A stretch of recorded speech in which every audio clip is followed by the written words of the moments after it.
rero hano mfite igikakarubamba ngiki nakironze. Iyo umaze kugikata hano urabanza ukagitereka gutya kikabanza kikavamo ibintu by'umuhondo biba birimo, noneho byamara kuvamo bishizemo byose.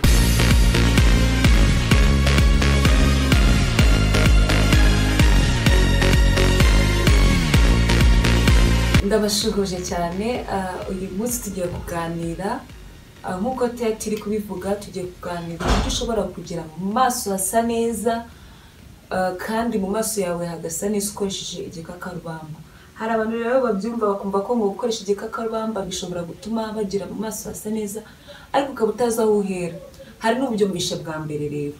Aha rero tugiye kureba uburyo ushobora kugira mu maso hafite itoto, mu maso hadafite ibiheri, mu maso hadafite iminkanyari, kandi nanone mu maso horoshye. Hari ukuntu umuntu ubona nyine afite mu maso nta biheri nta minkanyari, ariko ukabona harumye, ukabona nyine ntabwo horoshye, elasticité yaho nyine rya toto ryiza ntabwo rihari nyine ngo ubone.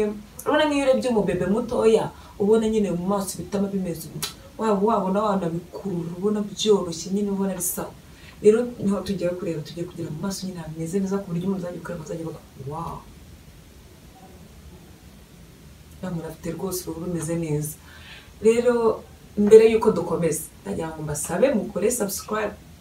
Abantu batari kuri subscribe rwose mubabare mukore subscribe kugira ngo tujye tuganira ibintu byiza, tuganira uburyo ushobora kugabanya ibiro, tuganira uburyo ushobora kubyibuha, tuganira uburyo ushobora kugira taye wifuza, uburyo ushobora nyine kongera ubwiza kandi utarushye, utakoresheje amafaranga menshi, kandi atari ibintu bigufasha umwanya munini cyane, ibintu bito cyane. Nanjye nkunda ibintu biri simple. Kandi subscribe bayikora rimwe, urakora ku kantu k'umutuku kari munsi, ukandeho, noneho harataza utuzogera dutatu, ukore kuko hejuru kanditseho uzajya utuma ubona nyine video nakoze. Rero kandi niba hari umuntu ushobora kubona akeneye ko tumusharinga ino video, umusharinga rwose, kuko ndabizi ko iri bufasha abantu benshi cyane, guhera ku myaka mito kugeza ku myaka myinshi za 50 60. Iyi video iragufasha. Rero mbere yuko tubivuga mbere ku buryo dukoresha igikakarubamba, tugiye kubanza turebe impamvu ushobora gukoresha igikakarubamba. Icya mbere cy'igikakarubamba burya gishobora kugufasha gukira ububabare. Hari ukuntu umuntu aba afite ububabare bwo kwishimagura, tuvuge ni nk'ikintu cyakuriye, cyangwa se wenda ni nk'indwara urwaye ukumva nyine uri kokera, ukumva urashaka kwishimagura, icyo gihe igikakarubamba wagikoresha.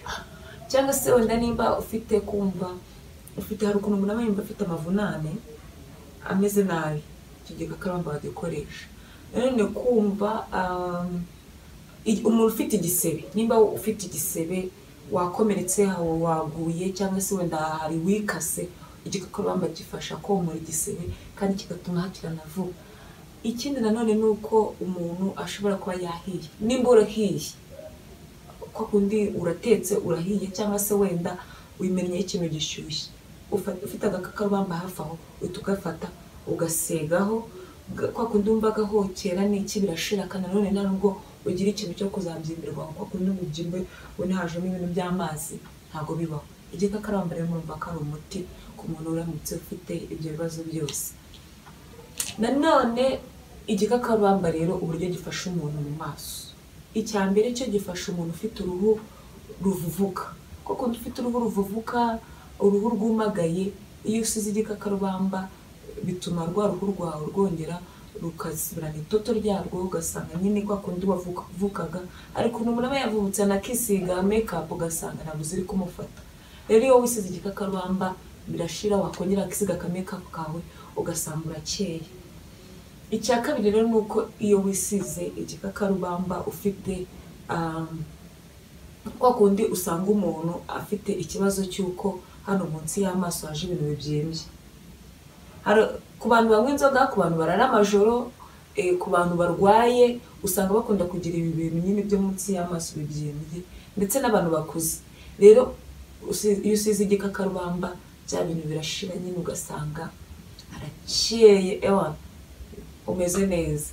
Ikindi nanone igikakarubamba gishobora kugufasha ni cya gihe ufite iminkanyari. Hari igihe umuntu nyine aba amaze gukura cyangwa se wenda ubuzima bwaramushaririye, ugasanga nyine imyaka ye ntingana n'uruhu afite, ugasanga iminkanyari no ku ijosi hano mu gahanga nyine iminkanyari irakomeye. Rero iyo usize igikakarubamba ntabwo bibaho, nyine birashira biragenda. Nanone ikindi gishobora kugufasha ni cya gihe ufite ibiheri. Hari igihe umuntu usanga afite ibiheri, afite ibishishi cyangwa se wenda afite utuntu tubyimbye turimo amashyira mu maso. Utwo tuntu twose iyo usiga igikakarubamba birashira nabyo, ugasanga rwose ufite uruhu rumeze neza. Hari n'ukuntu umuntu asanga afite ibiheri yarajyana bikandagura bikaba umukara, noneho ugasanga afite twa dukovu tw'umukara hano ku matama cyangwa se hano ku gahanga, nabyo iyo usiga igikakarubamba birashira. Hari igihe rero usanga umuntu avuga ngo ese ko nasize igikakarubamba bikaba byarashize. Hari igihe rero usanga wenda ibintu wari ufite ari ibiheri byo kuba uri muri ugeze mu myaka y'ubugimbi nyine, igihe twita adolescent, ugasanga umuntu ari muri 15, 17, 12, 13, ugasanga ufite ibyo biheri. Ni bya biheri biza kubera ko umuntu aba ari icyo yagezemo ariko bigashira. Hari ibindi biheri rero usanga umuntu anafite anakuze, ugasanga rero gushira byaranze, ntako atagira ajya agura amavuta abonye yose kugira ngo ayo bamurangiye kugira ngo bishire, ariko bikanga, ugasanga nyine nanone aracyafite bya biheri. Aha rero igikakarubamba ni birakira. Nanone rero igikakarubamba gifasha umuntu ufite ibibara mu maso. Hari ukuntu usanga umuntu yarisize amavuta cyangwa se izuba ryamwishe, ugasanga afite ibibara hano, cyangwa se wenda nyine ugasanga afite ibibara mu maso. Icyo gihe rero igikakarubamba iyo gisize birashira nabyo, ugasanga nyine uruhu rumeze neza, ugasanga nyine bya bintu byagiye bishira. Ikindi nanone igikakarubamba gishobora kugufasha ufite ikibazo mu maso, ni cya gihe uba ufite uruhu rusa nkaho rwatemaguritse. Ugasanga nyine hari umuntu ufite no ku mazuru, usanga cyane cyane bikunda kuba biri nk'aka ku mazuru, ku gahanga gutya, ugasanga nyine hari utuntu twagiye ducikagurika, ugasanga nyine uruhu rwatemaguritse kubera izuba cyangwa se wenda kubera atanywa n'amazi. Igikakarubamba rero kubera ko kigizwe n'amazi byibura 96%, usanga rero iyo ugisiga bya bintu bitemagurika bishira. Hari n'ukuntu nyine usanga n'umuntu umuntu afite ikibazo cy'uko iyo yisize amavuta atarwararije, ugasanga nyine amavuta yisize runaka zituma urwararije utangiye kwishimagura, ukumva uri kokera mu maso. Icyo gihe wisiga igikakarubamba nabyo bigashira. Ikindi rero ushobora kuba wakoresha kugira ngo byongere bifashe igikakarubamba, ni cya gihe usanga umuntu afite ntago afite ibibara mu maso, ariko noneho afite ikintu cyitwa ko uruhu rurijimye, ntago rukeye, ukabona nyine ntirukeye, kandi ubona nyine ukabona hari ikintu kiri kubura kuki uruhu rwanjye rudakeye. Icyo gihe rero igikakarubamba kubera ko cyongera itoto, bigarura n'umucyo mu maso. Aha rero igikakarubamba kibamo amavitamine menshi, kibamo vitamine A nziza ku ruhu, kikabamo vitamine B, kikabamo vitamine C. Vitamine C ni nziza ku ruhu, ku misatsi, ku nzara, ku magufa, kikabamo na vitamine E. Murabizi ko abantu usanga ari amavuta ya karoti umuntu akoresha kugira ngo uruhu ruke, rero urumva ko igikakarubamba kiba kirimo vitamine E, ugasanga naho ruhera ruke. Aha rero tugiye kubera ko n'uburyo nkoresha igikakarubamba. Ntabwo ngikoresha buri munsi, ariko ndagikoresha nk'iyo nagiye ku zuba cyane, kubera ko igikakarubamba ubundi izuba ntabwo ari ryiza ku ruhu. Hari abantu bavuga ese izuba ko batubwira ngo ni ryiza, ariko amasaha ya mu gitondo, ntabwo ari kuvuga ngo izuba rya saa 5 ujye kuryicaraho. Kuvuga izuba rya guhera saa 3, iryo zuba riba ryatangiye kuba ikibazo ku ruhu. Rero iyo wiriwe ku zuba, biba byiza iyo ukoresheje igikakarubamba kugira ngo gishobore kongera gutuma uruhu rwawe rugira itoto. Uzarebe nk'iyo wiriwe ku zuba, ejo mu gitondo ugakaraba ikisigo, ubona amavuta yanze kugufata, ukagira ati byagenda bite, ntumenye impamvu, kumbe ni rya zuba wiriweho. Rero hano mfite igikakarubamba ngiki nakironze, iyo umaze kugikata hano urabanza ukagitereka gutya kikabanza kikavamo ibintu by'umuhondo biba birimo, noneho byamara kuvamo bishizemo byose warangiza noneho ukabona kugikoresha. Hano rero dufite icyuma, hano mfite icyuma, noneho igikakarubamba rero ugiye kugikoresha ubanza gukata tuno tuntu tw'amahwa ukadukuraho,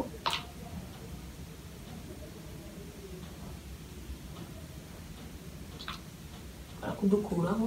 Ntabwo turi bukoresha igikakarubamba cyose kuko ni kinini. Hano urabona igikakarubamba cyanjye nuko kimeze, hano nagihase n'aha, nagihase n'aha. Ushatse ukoresha ikiyiko cyangwa se ugakoresha icyuma. Rero iyo ugiye kugira igikakarubamba ntabwo ukoresha ibi bintu by'inyuma hano, yaba ari mu musatsi ugiye kugikoresha, yaba ari umuntu urwaye indwara ugiye kumuhereza ngo akinywe, ni byiza ko igikakarubamba ubanza gukuraho utu tuntu tw'ahangaha kuko tuba turimo uburozi, nanone ukaba wakuraho igishishwa. Rero hari ukuntu ushobora kugikatamo kabiri,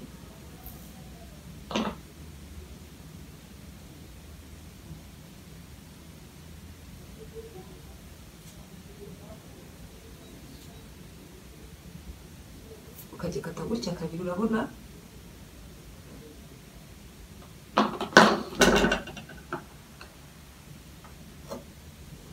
kimeze, urabona ko kifite umushongi bya.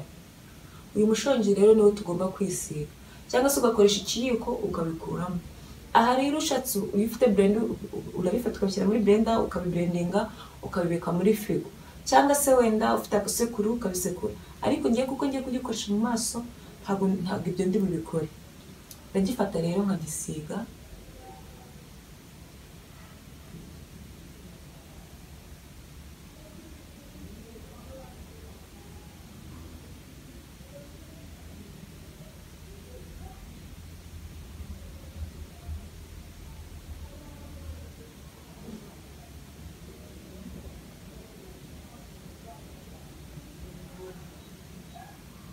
kuko uri kumva uri ufite uburyaryate nyine, iyo ufite utuntu eda wenda wagize allergie mu maso uri kumva uri kokera ukagisiga utumva umeze nkaho wimenyeho amazi. Ariko nyine iyo wimenyeho amazi umva uruhutse, ariko iyo ashizeho utawumva byongeye bigarutse. Igikakarubamba siko gikora, ho biragenda burundu. Rero urabona ko maze kwisiga hose, noneho narangiza nkamasa bikijana umubiri neza.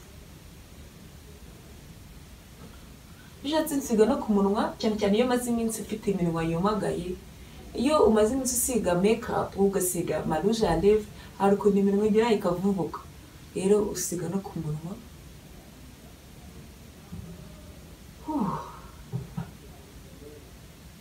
Urabona ko ndi kumasa nkora ngenda muri cycle motion, cyangwa se nkagenda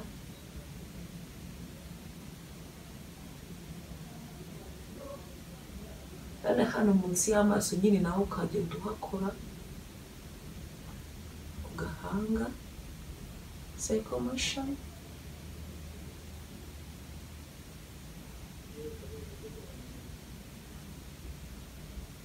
Rimwe ku munsi biba bihagije, ariko iyo ushaka kugira ngo byihute no kuvuga ngo ubikora mu gitondo ukabikora na nijoro mbere yo kuryama. Ariko iyo umaze kubikora nyine mu gitondo ni ukuvuga ngo umaze kumasa neza byibura wabirekeraho hagati y'iminota 15 na 30. Icyo gihe warangiza ugakaraba mu maso, warangiza ukisiga amavuta yawe ukagenda muri gahunda zawe.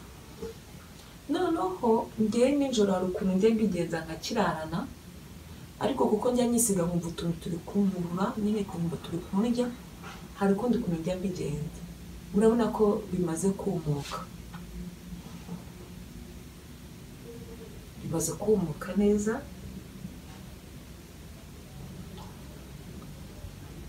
Urabona nubwo wamenya ko mu kanya ko nari natuse, ndumva uruhu ari bo. Noneho njye rero ngiye kukirarana, fata vaseline. Iyi niyo mfite, ariko hari n'andi mavaseline ukoresha kuko arimo amavuta arimo petroleum, ni meza ku ruhu nyine kuyakoresha bituma uruhu nyine rugira itoto ryabo. Noneho rero ndayifata narangiza nkayigereka hejuru y'igikakarubamba. Hari igihe rero iyo mfite umwanya mbifata nkabivanga noneho nkabyisigira rimwe, ariko gutya biranyura.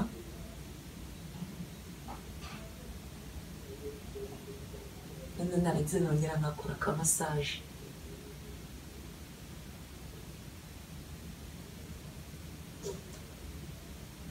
Ariko iyi masaje iyo ngiye kuyikora ndanayitondera,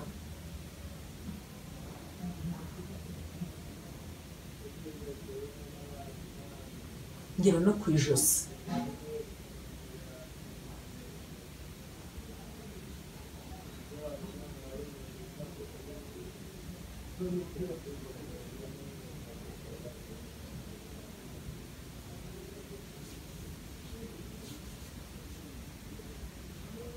Ibi rero mvanga na vaseline igihe ngiye kuryama, atari ko ngiye kujya nyine kugira ngo umubiri urare nyine cyane cyane. Ni byiza ko ibintu nk'aba mask biba byiza kuyasiga nijoro ugiye kuryama kugira ngo bize kugufasha, kuko iyo umubiri wacu uriyubaka cyane, amaserire mashya arongera akaza iyo turyama. Ni byiza rero kubikora ugiye kuryama kugira ngo bize kugufasha nyine. Noneho rero mu gitondo uze gukaraba nyine uruhu rwabaye fresh rumeze neza. Uzabirebe nubikora nijoro ugiye kuryama bizatanga umusaruro cyane kurusha kubikora mu gitondo mbere y'uko ujya mu zindi gahunda. Uzahita unabona n'itandukaniro cyane. Nimba rufite uruhu rwari rwavuvutse, uzabyuka mu gitondo rwose urebe uruhu rwawe pe, uzagaruka unshimire. Muzibuke mugaruke mu nshimire. Rero murabona ko ari ukunguku nkoresha igikakarubamba kugira ngo ngire uruhu rwiza. Nta mavuta adasanzwe nisiga, nta bintu bidasanzwe nkora ku ruhu rwanjye. Nkoresha ibintu by'umwimerere kandi nkabikoresha bitampinze, nta nubwo bifata igihe kinini. Rero ndabakunda cyane, caho naho gutaha, ariko bibutse mukore subscribe. Ciao.